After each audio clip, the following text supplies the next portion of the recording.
59% des 16 à 30 ans déclarent avoir été convaincus face aux campagnes de prévention. Les jeunes représentent la tranche d'âge la plus susceptible de développer une addiction. C'est pour ça qu'il est nécessaire de maintenir et d'innover ces messages de prévention, mais aussi d'accompagner les jeunes dans la réduction des risques. Pour cela, la FAGE s'appuie sur la prévention par les pairs.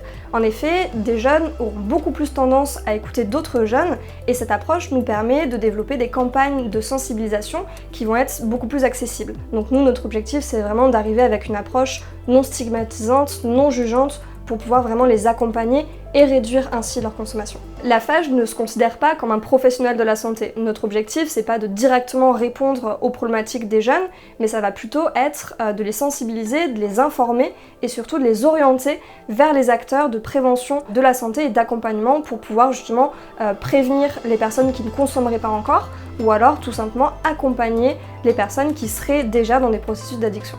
Une des addictions dont on va le plus parler avec les jeunes, ça va bien sûr être la consommation d'alcool. Notre travail, ça va vraiment être de déstigmatiser les addictions à l'alcool, parce que l'alcoolisation chez des jeunes, ça peut très bien être des API, donc des alcoolisations ponctuelles importantes. Et en fait, ça va être dans le cadre d'une soirée, une fois par semaine, 2 fois par mois. Et en fait, le jeune va pas forcément se rendre compte que ces consommations-là peuvent aussi être dangereuses pour sa santé. Nos fédérations et associations mettent en place des stands de prévention. L'objectif, c'est de mettre en place des ateliers qui vont être beaucoup plus ludiques et de proposer des activités qui vont être tournées du coup vers la prévention et la promotion de la santé. Notre participation au baromètre, on l'espère que ce sera bien un travail à long terme parce que ça nous permettra chaque année de regarder où est l'urgence pour les jeunes et d'ainsi pouvoir rediriger en fonction nos actions.